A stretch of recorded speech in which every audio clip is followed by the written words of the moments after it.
Hello everyone, welcome back to the Ellie Way, and today I am kind of walking you through what it was like to be a homeschooler.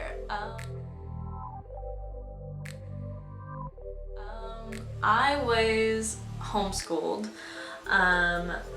from kindergarten all the way through high school, and it was so funny because I get this question a lot, and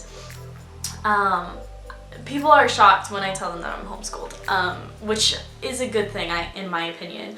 My dad, when him and my mom decided that they were going to homeschool me, said that we could be homeschooled on one condition, that we do not end up socially awkward, and that we would just be able to be very approachable people.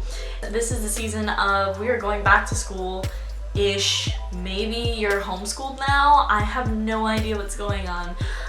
Due to this pandemic, there's so many things that are just changing and you don't know what school looks like, and so I thought this would be a pretty good video to just give you guys some information and what it was like for me to be homeschooled. So I was homeschooled through a program called HSLDA, which is the Homeschoolers Legal Defense Association, I believe.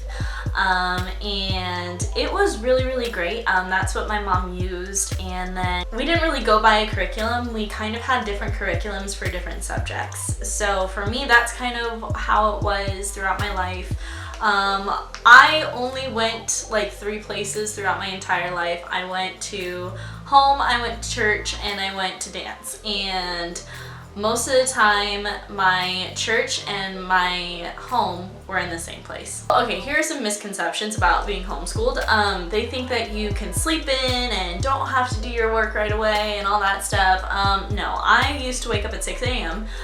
Because I had home economics. My mom called our chores home economics, and I did that. So I would do chores, I would get up, I would stretch, I would do my exercises, I would get ready, then I would start school. At least around high school. It was my least favorite part of being a homeschooled kid, but my favorite part was that I really got to dive into the studies that I wanted to dive into specifically. So my favorite subjects were history, English. I hated math, I hated science, and I did pretty standard. I did not do that great in science. Math I did pretty well in. I did language arts for a while, I love that. Foreign languages, and yeah, so I did a lot of things, but I loved English and history. Prejudice by Jane Austen, and I cannot tell you how excited I am for this because Jane Austen's 7 novels are some of my favorite books, but Pride and Prejudice is my favorite book of all time. There is no book that compares to it. I mean, it's just so I don't know, there's just something about Pride and Prejudice that gives me so much comfort. Can we appreciate how gorgeous? I would spend extra free time writing full reports, research reports that were college level research reports in high school. I have started a lot of books and not finished one of them. I actually did finish one of them, but I have not published it because it's just not where I want it to be. You know, currently now I've tutored college students in English and literature and help bring their grades up.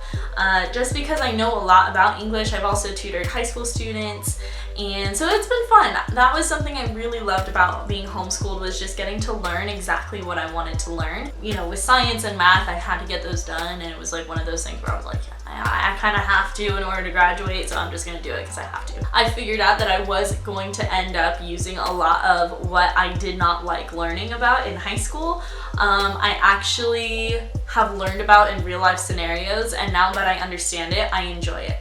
I do have an uncanny love for learning though. I do love self-education. I am very big on that. I think it's really important actually to be self-educated. I started my business, Ellie Rose Services, before I graduated high school. I also knew that I wanted to become a professional ballet dancer at a very young age, so I had pretty much started both of my career paths before I had graduated high school. It was really great for me. I mean, it was an amazing learning experience because when I ended up moving to LA, I was actually a executive assistant for a permit expediting company, and that was a service that my particular client had hired, and so I was basically in charge of running everything he wanted me to run. I'm gonna say if you are involved heavily in extracurricular activities like ballet or anything like that, something that takes up a lot of time outside of school, homeschooling is the way to go. I am recommending that to both parents and kids who want to go into the dance world, because it is extremely hard to balance a public school life and keep up with all that work and do ballet at the same time. It is so hard. I have literally seen my friends just absolutely lose their minds over things like that, and honestly I think it is a big mental health issue, and one of the reasons why young dancers struggle so much with mental health, I do believe, is because of the amount of stress that they're under with school and they're under with dance. And this is my advice to you who is going back into school. If you don't like school, trust me, I understand it sucks, okay? I hated school too.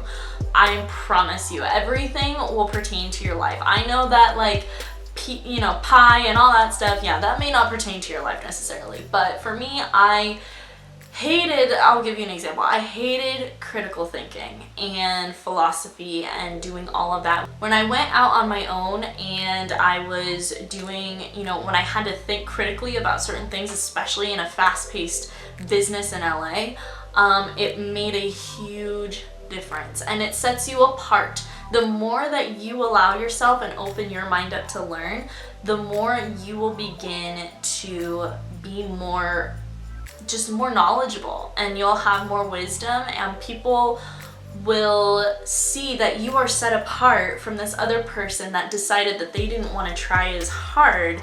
You really won't know how much of the information you're going to use until you get out of high school and you get out on your own. That is going to be a huge thing, and it's going to differ from other people. You know, I know a lot of people that are like, yeah, I don't use critical thinking. Well, that's probably why you're in the situation you're in right now, you know. I know a lot of people have graduated as well this year, and including some of my kids have graduated. So proud. And I just want to say, you guys are going to be okay. I know one of the scariest things is realizing that you've graduated, and some people have a path that they're going down.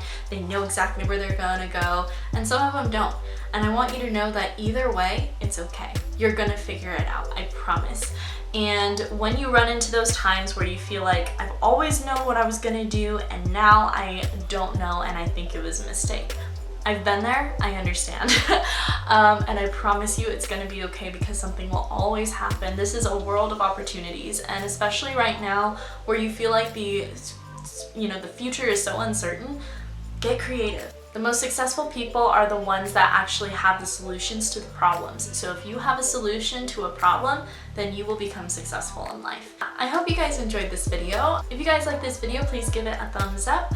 If you have not subscribed already, please subscribe. Definitely let me know what you thought about this in the comments, and I will see you in my next video. Bye!